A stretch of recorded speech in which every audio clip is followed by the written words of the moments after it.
So I just started the recording. I'm ready when you are.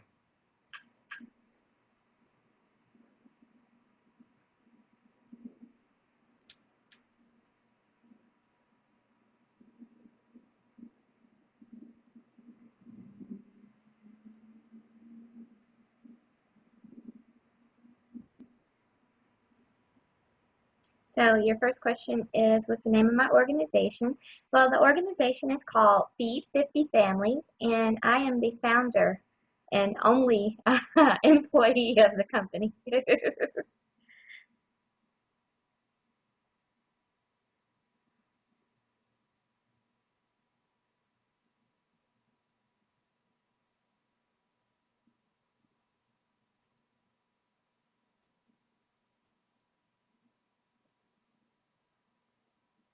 You can't hear me now?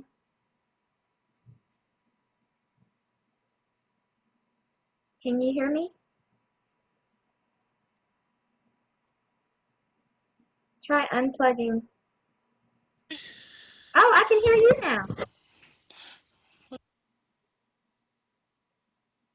Hey, you have a short. I think you have a short. Something you just, when you moved just now, I started hearing you.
Yeah, move back. Okay. I can hear Okay, I can. you. Woo! Yay! Man, thank you for being so patient. It's okay. I know how it is. Uh, okay, yeah, so you already answered the first question, and I'm sure that it's still on the recording, even though I couldn't hear it. Yes, it is. So the next question was, what could you give a brief description of the organization? Sure. Well, Feed 50 Families is a nonprofit organization that I started back in 2011 because I wanted to do some service projects here in my local community to help people with food security. You know, I knew from doing some volunteer work at the shelter that there were a lot of people out there that, you know, when you think of someone who needs food, you automatically get this picture in your head of someone that's probably homeless or they're living on the street and all this, but that's not true, you know. And I was educated at the shelter that there are a lot of people, you know, right here in our local community that need help with food, and they're not homeless, or they're not, you know, not working, they're not drug addicts or any of these other horrible things that we think, you know, kind of, I don't know why, but you know, the first thing that pops in your head is someone, you know, of those characteristics. So I started learning that there were a lot of people, hard working people, good people, that just need a little help. You know, they're not looking for, you know, for a handout, but they need a little help sometimes. And so I did Feed 50 Families because I wanted to capitalize on the generosity of people in general, around the holidays, and I wanted to help people to have a nice holiday meal. So it started out just being a project that would help people at specific times, like holidays, like Thanksgiving and Christmas. Can you excuse me 1 second? Someone Sure, yeah. ringing my doorbell.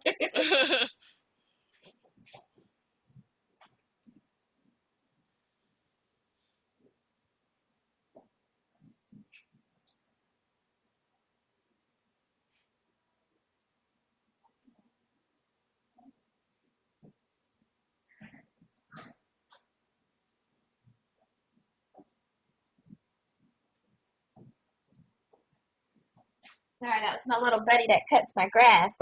Oh.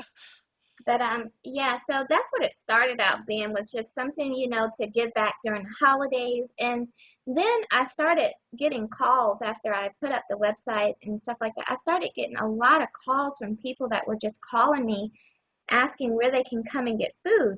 And of course, I didn't have a facility. I didn't have the means to provide food all the time. But I just started, with my friends. I would, send out a mass text message to everybody in my phone saying, hey, who has food that they could give away? And Right. people would like say, hey, I got canned goods. Oh, I got this. Oh, I got some stuff in my freezer. And so I started like going and getting that food as people would call me and just giving it to people. And then like I had a few of the grocery stores gave me gift cards. Like when I wrote to them saying what I was trying to do, they gave me gift cards towards my project. So then I started like giving out some of the gift cards that I would get. Some of them were like $50, some of them were $20. But sometimes either I would take donations from people that gave me money, and I would go to the grocery store and um, buy, like the essentials, like the basic stuff that was shelf stable. Or, I would just give them the gift card in good faith that they would use it, to go and get food. So that's how it started. And it went on like that for about a year, and I was trying to get funding to get a location and to actually have a place that would be a food pantry. And I was, of course, I had a full-time job at the time, and it just got to be kind of rough trying to manage it all. And I'm not a I don't know very much about nonprofit law and how to get Mhm. everything done, so it kind of fell to the wayside, with me, because I just didn't have a lot of the knowledge that I needed to go about getting the funding, to help me get started. Right. Oh, all right. Well, you also answered the how did it get started. So, my next question is, what would you say was like one inspiring or powerful moment that you've experienced while working with, the Feed 50 families? Well, I guess there's been lots of them, but the most has been, it's just very humbling. It's very humbling when someone calls you, like I had a veteran call me a couple of months ago, and he said, I'm looking for food. Me and my son are living in my car right now. But he says, but I have an interview for a job tomorrow. So he was like, things are looking up, but we just need something to eat. And I was like, wow, here he is. I'm a veteran, so I can really sympathize with veterans. And here he is, trying to provide for his child and trying to find work. And he's living out of the car. And he wanted food from me. And I was like, well, the food that I would give him wouldn't help him because he doesn't have any place to cook it. You Mhm. know, so that right there really, I kind of feel like sometimes God kind of whispers in your ear and tells you why you're here, like what you're supposed to be doing Right, in life. right, And I felt like God was kind of whispering to me the last year, that I haven't really been doing anything with the organization other than, the here and there. I've partnered up with some of the churches to direct people to where I can.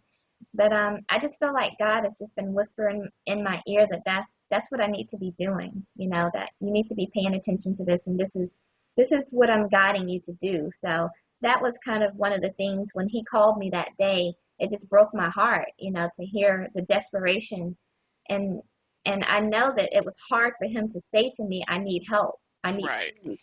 right, Who wants to call somebody and say I need food? right, especially a man. Exactly. So along with that, this is very important and very good because you hear a lot of them in DC and very far away places, but they're other than like Axe or Goodwill, I don't really hear about any in this specific area. So I find that to be helpful and good. My next question, which you probably answered partially, but why would you say that this is an important issue to you? For me, At the time, I had always been interested in like community work and being involved with my community just because I think it's good. My mom works for a juvenile detention facility in Alabama, and I grew up watching her help people. I grew up watching my mother not only help the children that she where she worked, but helping the parents. Those parents that didn't understand what was going on, and you know, I heard her stay up at night talking to kids and trying to get them to get back on the right path, and she just spent her life has been dedicated to the service of other people.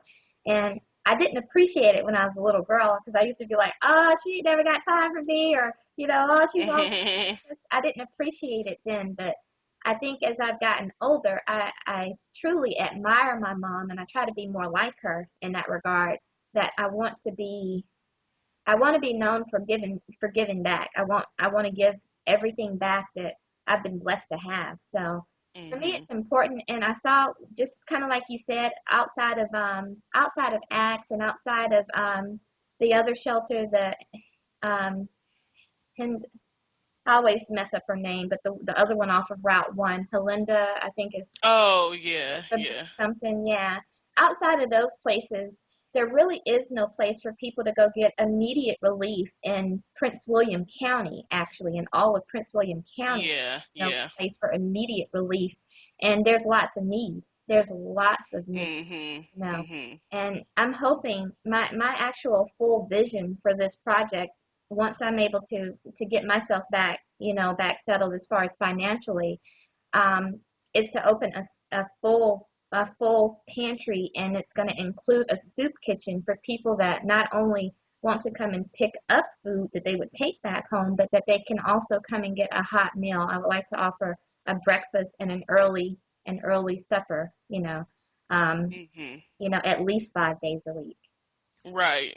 I think that's very important, and especially um with us doing, we are also working on these huge projects in our class, and one of the girls, she lives in North Carolina, and she's working on a project dealing with actually dealing with this subject in North Carolina. And she was saying how in the summertime, these children, they get these free meals during the school year, but during the summertime, so that's also another Yep. huge part. Yep. I read an article last year, and this kind of tugging on my heart too, about how, children during the summertime go hungry because they're not in school to get those two Right. meals. And oftentimes those two free meals that they get, breakfast and lunch at school, is the only food that they can count on every day.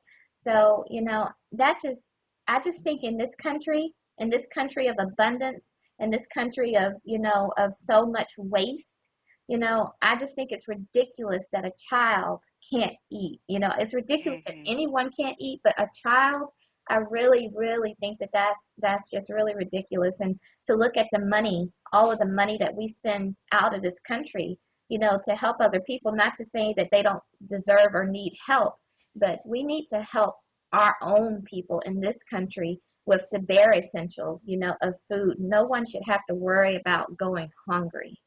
Mhm. Mhm. Um, let's see what other questions I have. So how can people help to either volunteer or donate? Right now, I'm not really taking in. Usually, when people call me to say that they have a donation, I direct them to one of the churches, or to one of the because I just don't have the space. I don't have a location, and I don't have Mhm. the space, to stockpile things right now. If it's a small amount, I can take it, and I'm happy to take it because I do get calls on a weekly basis for people looking for food. Um, Right. but if the best thing to do is, I do have a mailing list. The best thing to do is just to get on my mailing list that I'm collecting now. And once I do have a better means of somewhere to store food, and perhaps even a location in the pantry that I dream of having, one Mhm. day I can start to call back on those volunteers, to come to help, to either volunteer in time, or to volunteer with food, or to volunteer with money. Right. That is awesome.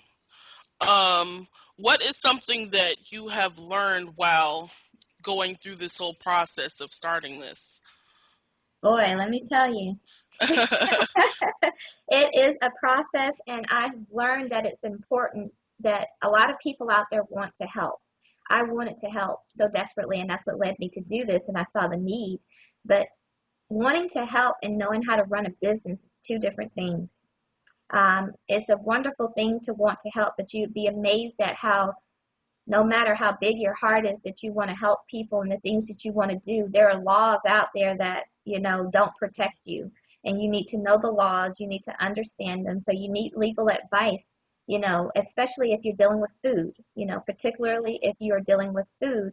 You would think that, giving away food should be, there's no harm in that, but there are all types of regulations out there about you being able to give away food. So I just caution people, if you want to help, it's a wonderful thing, but attach yourself to an organization that has their ducks in a row, one. And I'm getting my ducks in a row, so I will be one of those places. But just make sure that you understand the laws and that you are protecting yourself, as well as those other people that you're trying to help when you do it. And I guess the other thing that I've learned about this is that don't be so quick to judge people. A lot of times we are very quick to judge people and what we think their circumstances are that landed them in a situation where they're in need of help. Um, it's not always what you think. Many of us are one paycheck, two paychecks away from being in the same predicament. So just I just say, just to reserve your judgment. A lot of people, they're going to judge, even if they don't judge, verbally out in the open, they're going to judge in their head. I just say try to reserve your judgment until you can understand better. Right, and especially with that, one, two paycheck. I mean, with this government shutdown and so many people in this area Yep, working for the government, it's serious. exactly, exactly. I just got off the phone with a friend of mine who, she works for the government, and she was like, "Girl, I'm waiting for them to vote."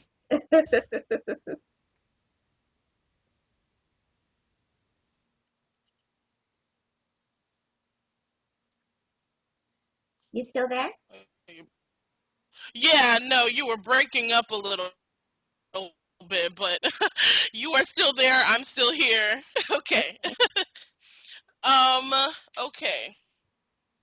And what would you say is like the biggest thing that you have done with this so far? I know you were saying that you started off doing things during specific times of the years like the holidays and things like that. Right. Yeah. We did my first year, 2011, was a huge year, a very successful year for the business. We fed at Thanksgiving, we gave out over 150 sacks, of groceries that had, all of the trimming, all of the Thanksgiving trimmings, yams and um, a sack of potatoes, and we gave out fruit, and we gave out, big old boxes of mashed potatoes and mac and cheese, just we gave out huge grocery sacks, the reusable sacks. We filled them up with all the trimmings, cranberry sauce, and that was wonderful. I think I have a news clipping of that up on Facebook that I can send you. But that was probably the most successful as far as numbers that we Hmm. did. We did 150 then, and then at Christmas time we did it again, but we only fed about I think 70 families. We were able to give out things, and so many people. I really, like I said, I like to capitalize on the holidays because people are most generous at the holidays. Hmm. Unfortunately and unfortunately, that's when people are most generous. But people need help all year round, and that's what I learned. When I set out to start doing Christmas, Thanksgiving, Easter. I do a Easter drive too, Easter projects. People need help all year long. People need help all the time. So while it's great to do the holidays because that's when you can get the help and people will volunteer their time, you know, um, people just need to know that, right in your neighborhood, perhaps, right next door, down the street, there's someone that's struggling that needs a gallon of milk. for their Hmm. baby, or someone, needs, could use, a pack of chicken, so Right. those are the things that I really want people to know. And a lot of people have called me, wanting to give. And like I said, I have to direct them to other sources because I don't have the means to store it. But, if you're out there and you have the ability to, anybody that watches this or reads this blog or, sees this interview, if you're out there and you have the ability to help with, if you understand and can help me with, the process of going through to write for the grants, because, you can get grants from the state, grants from the county, maybe even federal. If you know anybody or if you yourself have those resources and can help me to get started, I would really appreciate you contacting me because it's something that I definitely want to do. And I know that it's something that we need in this area, that we needed in this area. And I would be honored, very honored to be able to start something like that for Prince William. Well, along with that, when I started, because I have a video production company where I do videos and websites and social media, Oh, and when I was starting that, which also was around like 2011, um, George Mason has a small business section, and they will help people, get all the information to start their businesses, and I think they also did like nonprofits as well. okay. I'll have to look that up because it's been a while since I, talked with them, but I'll, look it up in my email and let you know. Oh, yeah, I would appreciate that. Yeah, It was there is a lot of kind people in this world because the way that I got my nonprofit business started, the way that I got that registered was through an ad I put on Craigslist looking for help. I said I'm looking to start a nonprofit and I need help with the paperwork. And someone off of Craigslist, helped me do the application for the nonprofit for free. Someone that is helped awesome. yeah, it helped me to do it for free. So that's how I even got started. And I found another nonprofit because I needed, before all my paperwork went through, and that's Coalition Against Hunger, which is out of, Coalition Against Hunger is out of Manassas. Actually, they've moved. They used to be out of Manassas. He's moved a little further west, and I can't think of the name of the city right now. But Coalition Against Hunger acted as my sponsor, basically, and I was able to use their status until I got my own tax-free status. So, yeah. Awesome. Well, I think that was pretty much it because you already spoke on what you want to do with this in the future. Was there anything else that you wanted? I know you were talking about the wanting to have your own pantry and soup kitchen and everything. Was there anything else you wanted to just speak on? Because I I've done all the questions. Oh, okay. No, just that I appreciate your time. I appreciate you contacting me. It was really a surprise to get a phone call from you wanting to interview me. That's kind of exciting. So I appreciate it. Yeah, I just Googled like nonprofit organizations in the area, and that was one of the first ones that came up on this. And so I was like, oh my gosh, and this is, it says the address is right here in Dumfries. I've just never seen a nonprofit organization this close. I live in Triangle, so it's like, wow.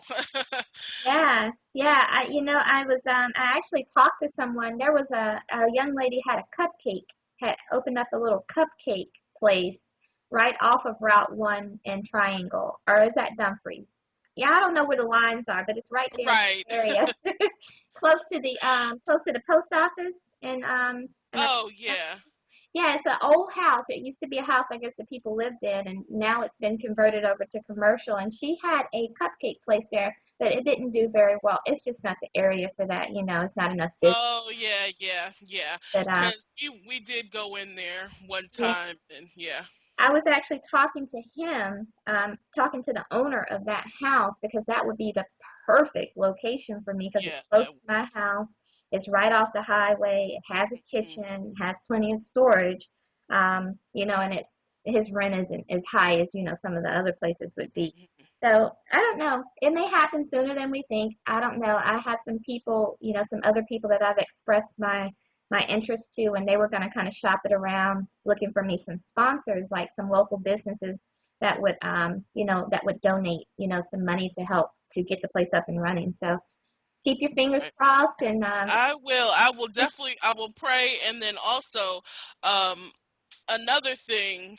I don't know if my church is on the list, but I know in Thanksgiving we, give out food, and there's other times as well. But Mount Zion Baptist Church in Triangle. oh, So okay, definitely, I I work with the pastor and everything a lot, so I can let me know what I need to send on or what it is. So definitely, definitely, I appreciate that.